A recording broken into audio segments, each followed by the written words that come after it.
Yeah, this is just the way history has worked and the way things have happened at different times in our years of being a country.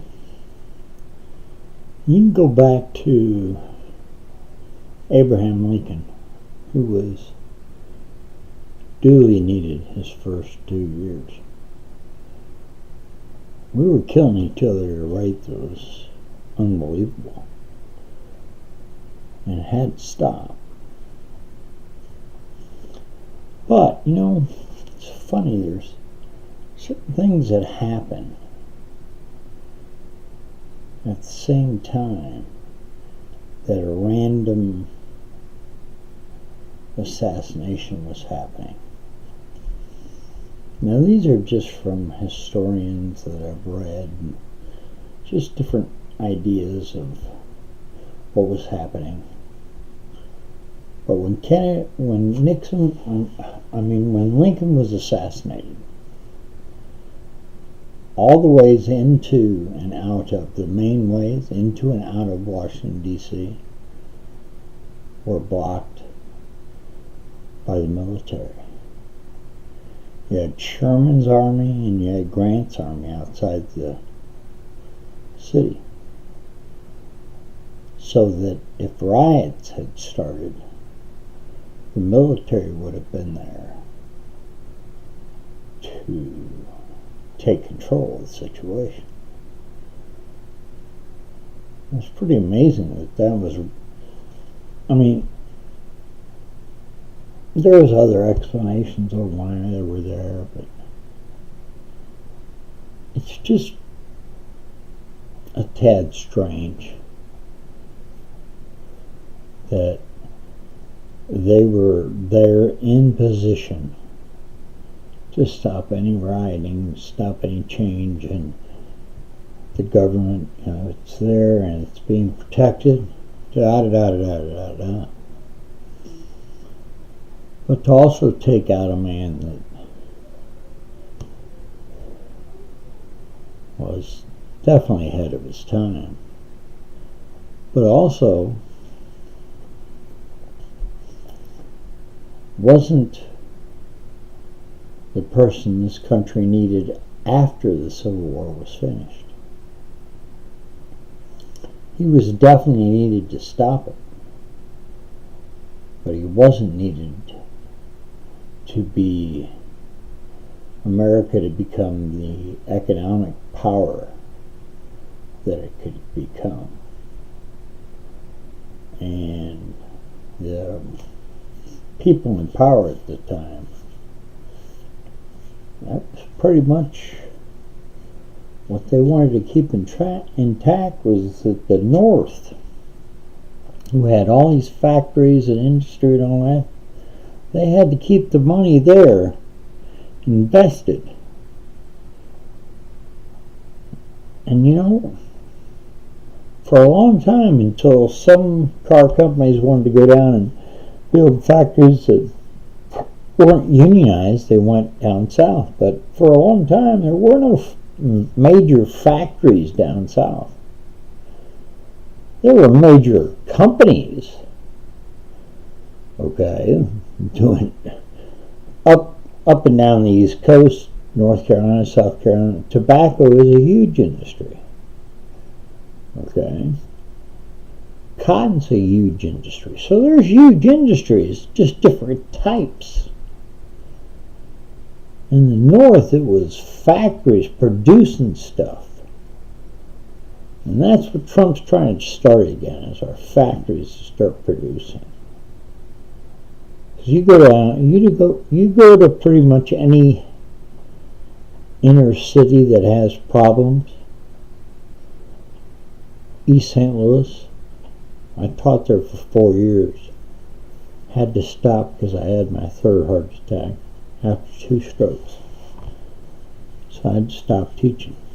But I'll tell you what, I taught in a 725 student All-American, All-African American charter school with 1 resource officer. And for the first 2 months, I was the old fat cracker teaching math. That's how long it took us to gain respect for one another. Okay? Got to see that I grew up in HUD housing just like they did. My 2 younger brothers had done hard time. One of them had done it twice, 2 4-year stretches you get out in 18 months. The other one 18 months. That's hard time. Okay? In hardcore prison. My brother has a scar down the side of his face on a fight he won in prison. So, and then I showed him that,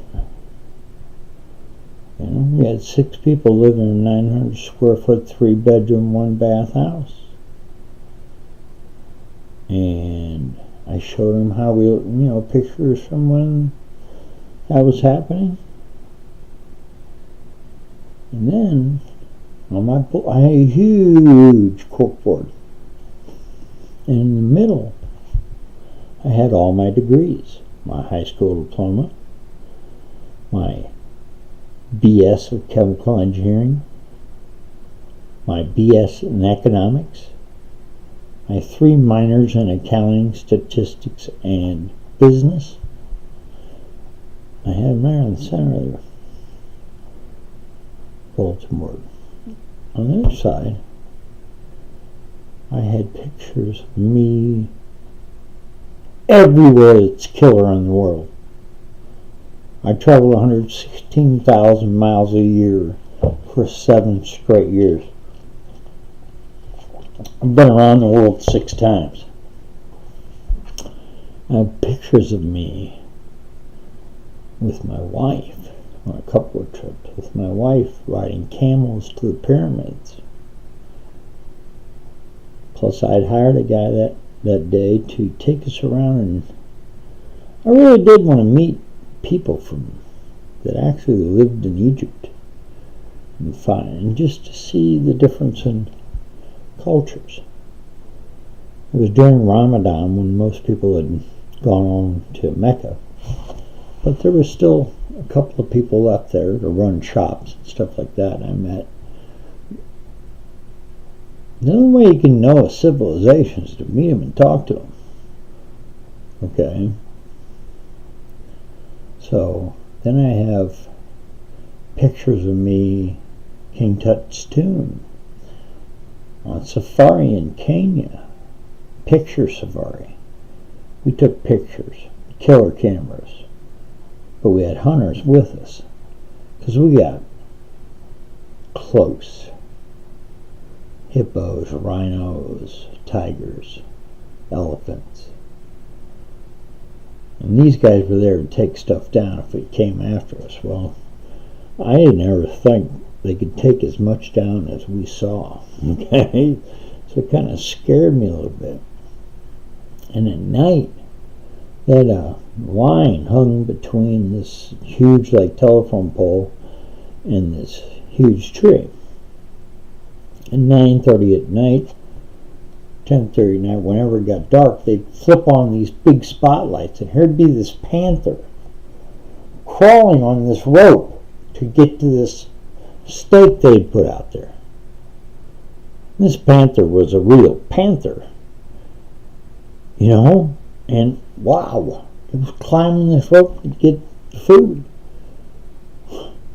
Then I've taken trips to South Africa where I knew one of the men that owned 3 casinos down there.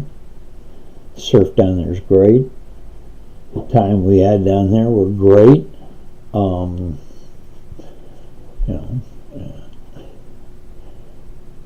Some people, it was just, that was a trip that I had to go on to look at the things that we were insuring. Then pictures of me going to the Philippines. My brother lived for 5 years. Picture of me standing on the Great Wall of China. Picture of me in Hong Kong, partying down. Picture of me in Singapore.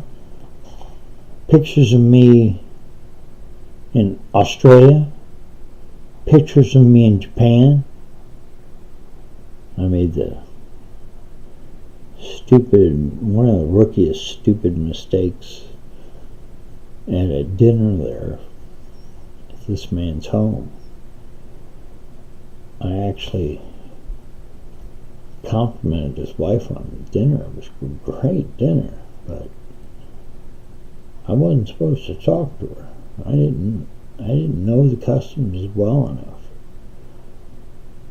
And he took out his anger pretty much on her and not me, but I could tell it wasn't me. That's when I started to really learn where I was going. I learned how they lived. Picture of me in Red Square. I had to have a separate passport to go to Israel. Pictures of me in Israel. Pictures of me all over the world. I asked these students, I said, what's the difference between us? I said, those degrees are right in the middle. Doesn't mean I'm smarter than you are. It has nothing to do with whether I'm smarter than you are. It means that I have those tickets and you don't. And that means I get to get on the train and you don't. Just because I have a different kind of pigment in my skin than you do, if you had these same degrees, you could get on that same train. I earned those degrees. They're mine. And nobody can take them from me. And I've used them for many a different thing in my life. But I said, there's a difference. It was so hard to teach them algebra, high school algebra, because they had been pushed through the lower grades and the middle school grades. And they weren't taught fractions well enough, decimals, positive, negative numbers, exponents. I mean, all kinds of stuff that you have to have knowledge of backwards and forwards before you can go to algebra. Once you have all those skills, those basic math skills, and a calculator is only as smart as the idiot that's putting something in it, just like a computer is. So I told him, I said, listen, the difference is, you guys, for right now, you don't want to put the work in to get it done. This tape's getting long. I'll start another one.